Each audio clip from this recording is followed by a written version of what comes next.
سخا کیا ہے؟ سخا سخاوت کو کہتے ہیں. ایک ہے اللہ کی سخاوت، ایک ہے اللہ کی عطا، اور ایک ہے پروردگار عالم کی رضا.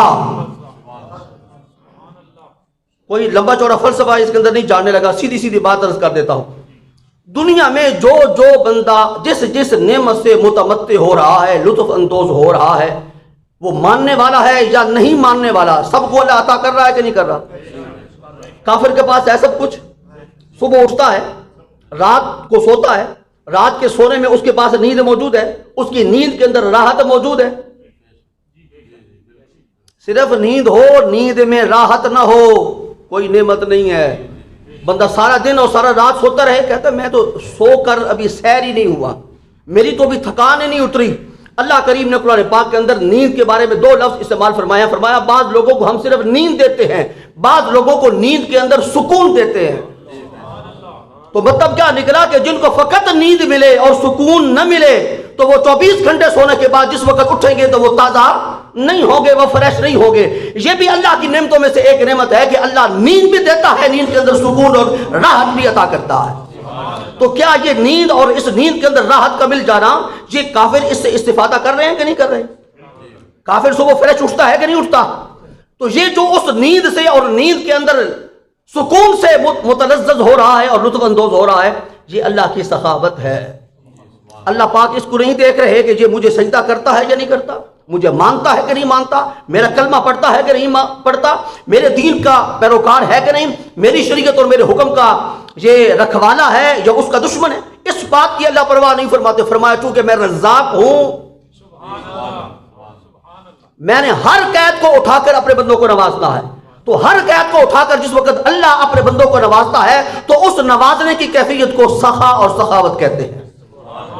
اس لیے اگلا درجہ ہے اہل عطا کا، کہ اللہ کریم کچھ لوگوں کو اہل سخا میں سے چن کر اپنی عطا کے لیے مخصوص فرما لیتے ہیں.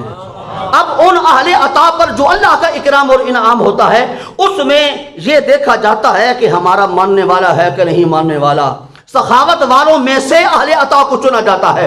میں اور بات کو مختصر کرتا ہوں، بہت کچھ کہنا چاہتا ہوں. ان اہل عطا میں سے کچھ لوگ پھر ایسے ہوتے ہیں جنہیں اللہ کریم اہل عطا میں سے چن کے اہل رضا میں شامل کر دیتا ہے، اہل رضا میں شامل کر دیتا ہے. اور ان تینوں قسموں کو قرآن پاک نے بیان فرمایا ہے. آج جس وجود کا اور جس ہستی کا میں ذکر خیر کرنا چاہ رہا ہوں اس کے بارے میں قرآن پاک نے یہ نہیں فرمایا کہ وہ اہل سخا میں سے ہے، یہ نہیں فرمایا کہ وہ اہل عطا میں سے ہے. قرآن پاک نے 30ویں پارے کے اندر کہا ہے کہ یہ ہمارا بندہ وہ ہے، ہمارا مخلص بندہ وہ ہے، ہماری رضا کا چاہنے والا وہ ہے، ہماری نعمتوں سے استفادہ کرنے والا وہ ہے، اور ہماری نعمتوں کو ہماری رضا کے لیے ہمارے راستے پہ قربان کرنے والا وہ ہے. جو اہل سخا میں سے نہیں، اہل عطا میں سے نہیں، اہل رضا میں سے ہے، اہل رضا میں سے ہے. قرآن پاک نے سورہ واللیل کے اندر فرمایا وَسَيُجَنَّبُهَا الْأَتْقَى الَّذِي يُؤْتِي مَالَهُ يَتَزَكَّى وَمَا لِأَحَدٍ عِندَهُ مِن نِّعْمَةٍ تُجْزَى إِلَّا ابْتِغَاءَ وَجْهِ رَبِّهِ الْأَعْلَى وَلَسَوْفَ يَرْضَى وَلَسَوْفَ يَرْضَى. یہ اہل رضا میں سے ہے.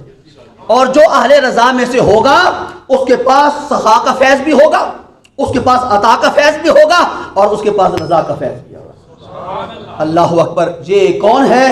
یہ وہ ہے جو جسے دنیا نے دم ساز نبوت کہا، جسے دنیا نے وفا شعار مصطفیٰ کہا، جو جان سارے مصطفیٰ ہے، جو رسول کریم کی بارگاہ اقدس کے اندر پہلا نوجوان ہے جس نے کلمہ طیبہ پڑھا، وہ ہے جس نے توحید پر سب سے پہلے یقین قبول کیا، یہ وہ ہے جس نے اللہ کے حضور ناز میں سب سے پہلے سجدہ کیا، اور یہ وہ ہے جو اسلام کے اندر بھی محمد پاک کا ثانی ہے، اسلام لانے میں بھی حضور کا ثانی ہے، ایمان قبول کرنے میں بھی حضور کا ثانی ہے، توحید کا نغمہ اپنی زبان سے الاپنے میں بھی حضور کا ثانی ہے، اور غار میں بھی ثانی ہے، مزار میں بھی ثانی ہے. لقب اس کا بڑا پیارا ہے. یہ صرف صدیق نہیں، دنیا کے اندر بڑے صدیق ہیں، کیونکہ اولئک هم الصادقون بھی قرآن پاک نے فرمایا ہے، اور صدیقین اس کا بھی ذکر قرآن پاک کے اندر فرمایا ہے. یہ سارے جمع کے صیغے ہیں. فرمایا ہم نے دنیا کے اندر ایک صدیق نہیں پیدا کیا، بڑے بڑے صدیق پیدا کیے ہیں، لیکن جتنے ہم نے صدیق پیدا کیے ہیں، یہ جو ابو بکر ہے یہ فقط صدیق نہیں، صدیق اکبر ہے، یہ صدیق اکبر ہے۔ اللہ اکبر۔ اسی وجود اطہر کا ذکر خیر قرآن مجید فرقان حمید کی اس سورہ التوبہ کی آیت نمبر 40 کے اندر فرمایا جا رہا ہے۔ اللہ کہیں فرماتے ہیں اِلَّا تَنْصُرُوهُ فَقَدْ نَصَرَهُ اللَّهُ، اے مکہ کے اندر رہنے والوں، اگر تم میرے محبوب کی غلبہ اسلام کی جد و جہد میں مدد کرو تو تمہاری خوش قسمتی، مدد نہ کرو تو اپنی مدد کو اپنے پاس رکھو۔ فقط ناصرہ اللہ، اللہ تو اپنے محبوب کی مدد فرما چکا، اللہ فرما چکا۔ تو علماء کرام تشریف فرمائیں، غور فرمائیں، الا تنصروہ، اگر تم مدد کرو گے اس محمد پاک کی تو تمہاری خوش قسمتی ہے، اور اگر مدد نہیں کرو گے تو کوئی پرواہ کرنے کی ضرورت نہیں ہے کہ اس کا مددگار کوئی نہیں ہے۔ فرمایا تمہارے لیے میں مستقبل کا صیغہ استعمال کر رہا ہوں کہ تم مدد کرو گے تو تمہاری خوش قسمتی ہوگی، اور اللہ فرماتا ہے میں اپنے لیے ماضی کا صیغہ استعمال کر رہا ہوں، فقط نصرہ اللہ، اللہ تو اپنی ساری مددیں اس کے سپرد فرما چکا۔ اللہ تنصروہ فقد نصرہ اللہ، تمہاری مدد کا محمد محتاج نہیں، تم محمد کی شفاعت کے محتاج ہو۔ یہ انداز تو ذرا دیکھیے نا، پیٹرن تو دیکھیے، اسلوب تو دیکھیے، منہج تو دیکھیے، تو انداز تو دیکھیے، جلال خداوندی کا تو ملاحظہ فرمائیے۔ فرمایا تم کہہ رہے ہو کہ ہم محمد کی مدد کرنے والے ہیں، تم کون ہوتے ہو؟ یہ دار اور یہ منہ اور مسول کی دار، تم محمد پاک کی مدد کرنے والے کون ہوتے ہو؟ اس کا مددگار وہ ہے جو سب کو مدد فراہم کرنے والا ہے، جو سب کی بگڑیاں بنانے والا ہے، جو خلاق عالم ہے، جس کو قادر و قدیر بھی کہا جاتا ہے، جو حی و قیوم بھی ہے۔ اللہ اکبر۔ الا تنصروہ، اگر تم مدد کرو تو تمہارے لیے بہتر ہے، نہ مدد کرو تو کوئی بات نہیں ہے۔ فقط نصرہ اللہ، عربی زبان پڑھے ہوئے اس سے لطف لیں گے۔ فقط ناصر، قد تحقیق، نصرہ اللہ، اللہ اس کی مدد فرما چکا، اسے تمہاری مدد کی کوئی ضرورت اور حاجت ہے۔ تم بے شک سپاہی لے کے نہ جاؤ، بے شک تیر لے کے نہ جاؤ، بے شک تفنگ لے کے نہ جاؤ، بے شک نیزے لے کے نہ جاؤ، بے شک تم توپیں لے کے نہ جاؤ، بے شک لوگوں کی مدد لے کے نہ جاؤ، اس کو تمہاری مدد کی ضرورت نہیں ہے، کیونکہ اس کا مددگار براہ راست اللہ ہے۔ فقط نصرہ اللہ۔ مولا کریم تو نے اپنے محبوب کی کب مدد فرمائی؟ فرمایا سن، اذ اخرجہ الذین کفروا، جس وقت مکہ مکرمہ کی سرزمین پہ لوگوں نے، کافروں نے محمد پاک کو نکالنا چاہا تھا تو وہ نکلے، تو نکلنا وہاں سے آسان نہیں تھا۔ 40 نوجوان ذہن میں بجھی ہوئی تلواریں لے کے محمد پاک کے گھر کا محاصرہ کر کے بیٹھے ہوئے تھے، اس میں سے کسی کو نکال لے جانا یہ کوئی آسان کام نہیں تھا۔ فرمایا تو نے دیکھا نہیں ہے ان 40 کو پتہ بھی نہیں چلا محمد پاک ان کے اندر سے گزر کے باہر نکل گئے۔ اذ اخرجہ الذین کفروا ثانی اثنین، کیسے نکلے جی؟ وہ سب سوئے ہوئے تھے، سب کی آنکھیں بند تھیں، سب اندھے تھے، ہاں اندھے تھے، محبوب کو دیکھنے سے اندھے تھے۔ محبوب کو دیکھنے کے لیے نگاہ محبت کی چاہیے، جس کے اندر نور، یہ نور نہ ہو، نور عشق ہو، نور معرفت ہو۔ محبوب کو ایسا نہیں دیکھا جا سکتا، محبوب کو ہمیشہ نگاہ محبت سے دیکھا جاتا ہے، اور نگاہ محبت ان کے پاس نہیں تھی جن کے پاس نگاہ محبت تھی۔ ایک بستر پہ سو گیا، ایک سفر میں ساتھ روانہ ہو گیا۔ جن کے پاس نگاہ محبت تھی، بھائی اس روز بستر پر سونا موت کو دعوت دینے کا مترادف تھا، لیکن جو ولایت کی دنیا کا بادشاہ تھا، جسے محمد پاک نے اس دنیا میں اور آخرت میں اپنا بھائی قرار دیا تھا، اس نے کہا میں اپنی جان کو محمد پاک کی جان پر قربان کرتا ہوں، میں احسان کرتا ہوں، اگر کوئی گزر پہنچتی ہے، نقصان پہنچتا ہے، دشمن کا تیر آتا ہے تو وہ علی کی ذات پہ آئے، نبی کی ذات محفوظ رہے۔ تو جو نگاہ والے تھے انہوں نے اپنے آپ کو بستر مرگ پہ سلا دیا، لیکن مرگ کیا ہوتی ہے؟ وہ بستر مرگ نہیں تھی، وہی تو بستر حیات تھا، وہی تو بستر زندگی تھا، اسی پر سونا تو بقا کی دلیل اور بقا کی ضمانت تھا۔ اذ اخرجہ الذین کفروا، اور آگے کیا فرمایا؟ فرمایا سن اب ہم نے دوسری مدد کا اہتمام کیا. یہ دنیا دار الاسباب ہے. یہاں سورج نکلتا ہے تو روشنی آتی ہے, رات کے وقت سورج غروب ہوتا ہے تو تاریکی آتی ہے, تو سوتا ہے تو تیرے لیے نیند باعث راحت بنتی ہے, تو کھانا کھاتا ہے تو کھانا کھانا تیری غذا کی ضرورت کو پورا کر کے تیرے بھوک کو مٹاتا ہے. ہم نے دنیا کو اسباب کے تحت رکھا ہے. ہم نے دنیا کے اندر چاہا کہ ہم اپنی مدد دکھائیں کہ 40 کے مقابلے میں محمد پاک کو اسباب کی دنیا میں سے ایک ایسا مددگار ہم دیں گے کہ وہ 40 پر تو کم از کم فارغ ہوگا. وہ کون ہے؟ فرمایا اذ یقول لصاحبہ لا تحزن ان اللہ معنا. وہ غار کے اندر پہنچے, غار میں 2 تھے, ایک دوسرے سے کہنے لگا لا تحزن, میرا خوف نہ کر, ان اللہ معنا, اللہ میرے ساتھ بھی ہے, تیرے ساتھ بھی ہے, سب کے ساتھ ہے. اب یہاں پہ صرف بات کروں گا قرآن پاک کی اس آیت کریمہ کے روشنی کے اندر جو گزشتہ جمعے پر میں نے عرض کی تھی. حضرت موسیٰ علیہ السلام بنی اسرائیل کو لے کے نکلے, پیچھے سے لشکر آ گیا, فرعون کا آگے سے دریا تھا, دریا اور 2 دشمنوں کے درمیان میں حضرت موسیٰ علیہ السلام کی قوم موجود ہے.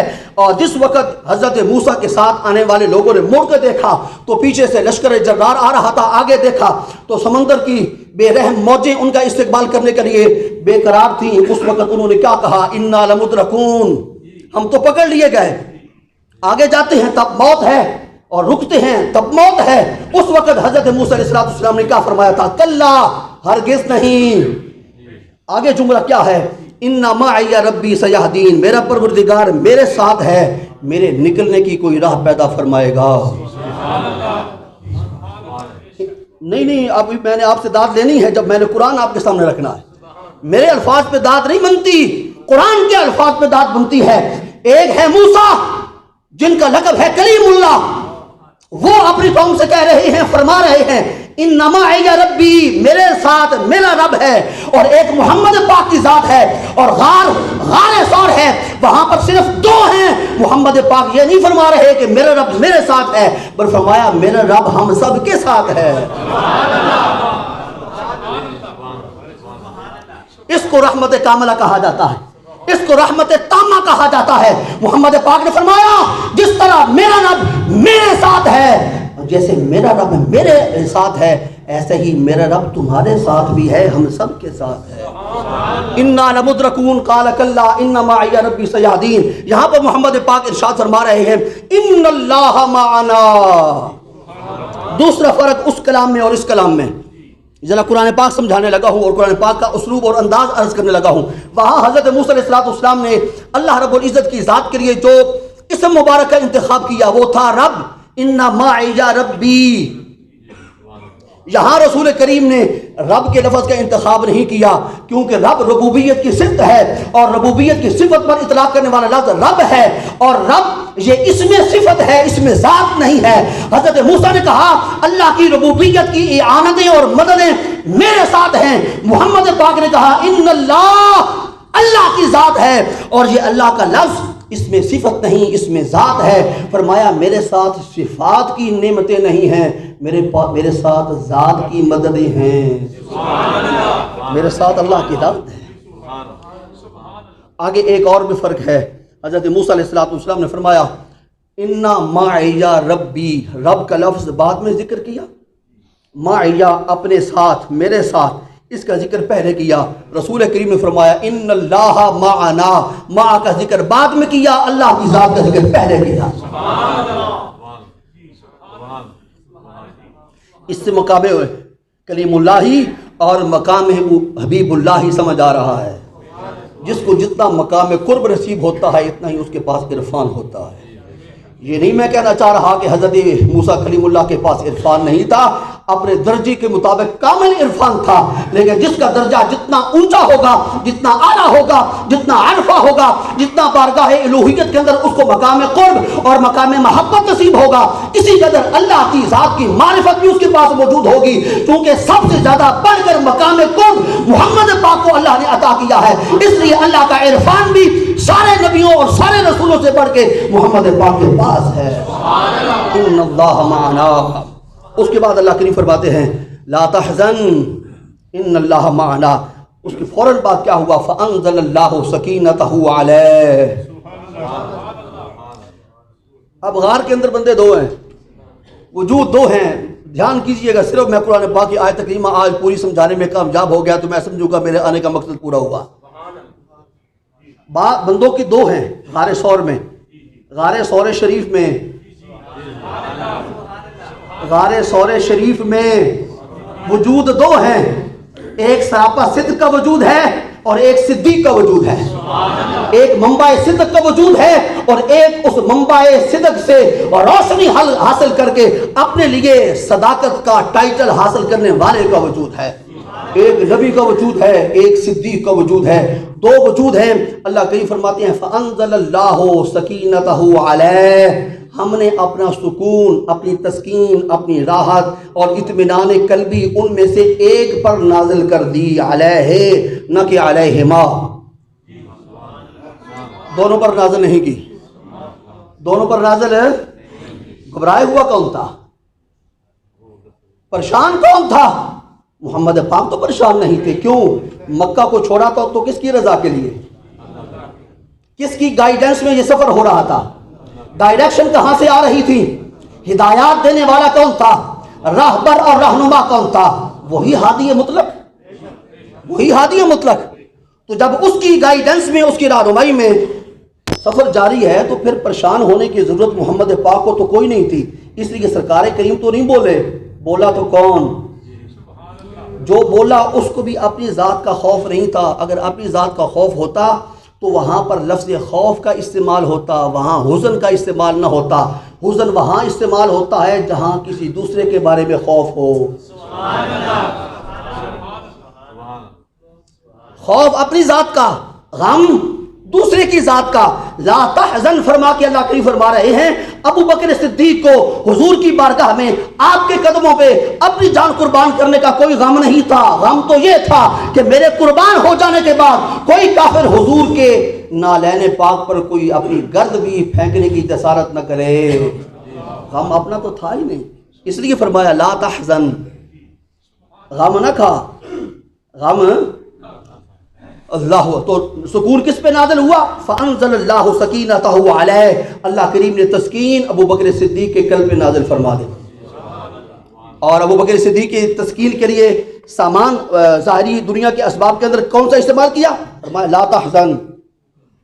جو ہی اب سرکار کریم کے زبان اقدس سے یہ جملے ادا ہوئے کہ ابو بکر غم نہ کھا میرا، فوری طور پر یہی جملے تاثیر بن کے ابو بکر صدیق کے سینے کے اندر سکون اور طمانینت کا باعث بن گئے۔ یہ جملے کے اندر کوئی تاثیر ہوتی ہے؟ اللہ اکبر، جملوں کے اندر تو بڑی تاثیر ہے۔ بچہ آپ کی آغوش کے اندر ہے، چھوٹا بچہ، اس کو آپ بڑے تیزی کے ساتھ ایسے ایسے تھپکیاں دے رہے ہیں، کچھ نہیں رو رہا، آپ نے ذرا اپنے چہرے کے تیوروں کو بدلا، وہ بے شعور بچہ جو شیر خارگی کے عالم میں ہے، ذرا آپ نے غصے کی کیفیت میں اس کو ہلکا سی ایسی تمانچہ رسید کیا، وہ رونے لگ گیا۔ پہلے کیوں نہیں رو رہا تھا، اب کیوں رونے شروع کر دیا اس نے؟ ایسا ہوتا ہے۔ اللہ نے آپ کو بچے دیے ہیں، ان کے ساتھ محبت کریں، بہت بڑی نعمت ہے۔ اللہ کریم نے بچوں کے بارے میں ارشاد فرمایا یہ بچے بندے مومن کے دل کے درخت کا پھل ہیں۔ دل کو اللہ کریم نے ایک درخت کے ساتھ تشبیہ دی ہے، فرمایا یہ دل کا جو پھل ہے نا، درخت، اس کے اوپر لگنے والا پھل ہے، اور اگر یہ چھین بھی جاتے ہیں نا تو پریشانی والی بات کوئی نہیں ہے۔ اللہ سب کے بچوں کو سلامت رکھے اور ان کو اپنے والدین کا مؤدب بنائے، اور والدین کو صحیح معنوں میں اسلامی خطوط پر ان کی تربیت کرنے کی توفیق عطا فرمائے۔ آج صبح اٹھا، ایک خوشخبری آپ کو سنا دیتا ہوں، وقت تو ختم ہوا۔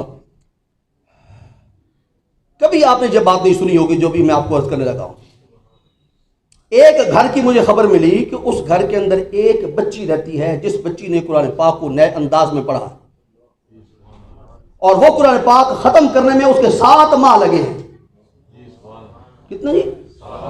7 ماہ لگے ہیں، اور وہ روزانہ تلاوت کیا کرتی تھی۔ اور تلاوت کا انداز کیا تھا سنا دوں؟ اللہ اکبر۔ قرآن پاک کا پہلا پارہ شروع کیا، جب ایک رکوع ختم ہوا، ایک رکوع ختم کر کے پورے سورہ یاسین پڑھی، اگلا رکوع ختم ہوا پھر سورہ یاسین پڑھی، اگلا رکوع ختم ہوا پھر پوری سورہ یاسین پڑھی۔ 7 ماہ کے اندر اس بچی کو میں سلام نیاز پیش کرتا ہوں جس نے محمد پاک پہ نازل ہونے والے قرآن پاک کے ایک ایک رکوع کو سورہ یاسین کے ساتھ مکمل کیا ہے۔